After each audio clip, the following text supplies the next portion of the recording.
Actually సమయం as well as ఖర్చుతో కూడుకున్న విషయం.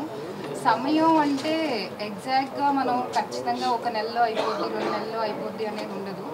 ఫస్ట్ మనం ఎగ్ పికప్ చేస్తాం, పిండం చేస్తాం. పిండం ట్రాన్స్‌ఫర్ చేయడానికి గర్భాశయం యొక్క లైనింగ్ అనేది చాలా ఇంపార్టెంట్. ఒక్కోసారి ఇక్కడ ఉన్న వాళ్ళే ఒక 3 నెలలు, 6 నెలలు కూడా వెయిట్ చేసినట్టు ఉంటుంది. సో ఎప్పుడైతే నాకు లైనింగ్ కరెక్ట్‌గా ఉంది, పిండం పెడితే మంచి పిండం ఖచ్చితంగా పెడితే సక్సెస్ అవుద్ది అన్న రోజునే నేను వాళ్ళకి ట్రాన్స్ఫర్ చేశాను. సో ఎవరికైనా మ్యాక్సిమం అందరికీ ఫస్ట్ ఎంబ్రియో ట్రాన్స్ఫర్లోనే పాజిటివ్ ఉన్నాయి.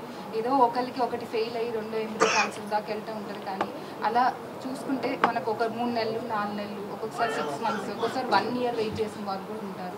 ఎగ్జాక్ట్గా ఫర్టిలిటీ ట్రీట్మెంట్కి వచ్చినప్పుడు వెంటనే ఐవీఎఫ్ అనేది ఎవరు చెప్పరు. ఫస్ట్ వాళ్ళ ఏజ్, వాళ్ళ ఇన్ఫర్టిలిటీ ఇష్యూస్ ఏంటి అనేది చూసి, వీర్యకణాల కౌంట్ చూసి అన్నీ చూసుకొని అసలు వాళ్ళు నిజంగా ఐవీఎఫ్ఆ లేకపోతే నార్మల్గా ట్రై చేయొచ్చా లేకపోతే ఐయుఐయా అనేది ఒక్కొక్క పేషెంట్ బట్టి డిపెండ్ అవుతుంది. ఇది ఎప్పుడు అందరికీ ఇలాగే చేస్తారనేది ఏమి ఉండదు. Personalise treatment to each patient. So దాన్ని బట్టి ట్రీట్మెంట్ ఇస్తాము, దాని ప్రకారమే ఉంటుంది. సమయం అనేది it needs very much patience. So అందుకనే పేషెంట్ ఫ్యాక్టర్ అనేది చాలా ఇంపార్టెంట్. వాళ్ళు ఎంత స్ట్రెస్లో ఉన్నా వాళ్ళు ఇక్కడ డీమోటివేట్ అయ్యే అవకాశమే లేదు. ఖచ్చితంగా ఫుల్గా మోటివేషన్ ఉంటుంది, స్ట్రెస్ ఫ్రీగా వెళ్తారు. అఫోర్డబుల్గానే ఉంటుంది. మోస్ట్లీ ఒక 1 lakh we are doing freezing and IVF pickup అన్నీ చేస్తున్నాము.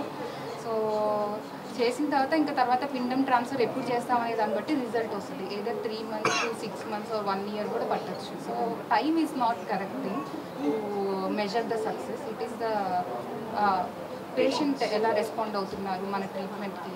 వాళ్ళు కరెక్ట్గా రెస్పాండ్ అయితే మనం ఎంబ్రియో ట్రాన్స్ఫర్ చేస్తాం, అప్పుడు రిజల్ట్ ఖచ్చితంగా వస్తుంది. కపుల్ ఏజ్ యూజువల్గా మనకి లీగల్గా కొన్ని ఇష్యూస్ ఉన్నాయి సార్, ఫార్మాలిటీస్ ఉన్నాయి.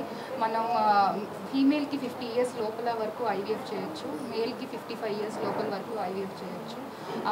అంతకన్నా ఆ ఏజ్ లిమిట్ దాటి ఉంటే they have to take the consent are they have to take legal opinion. And వాళ్ళు యాక్సెప్ట్ చేసిన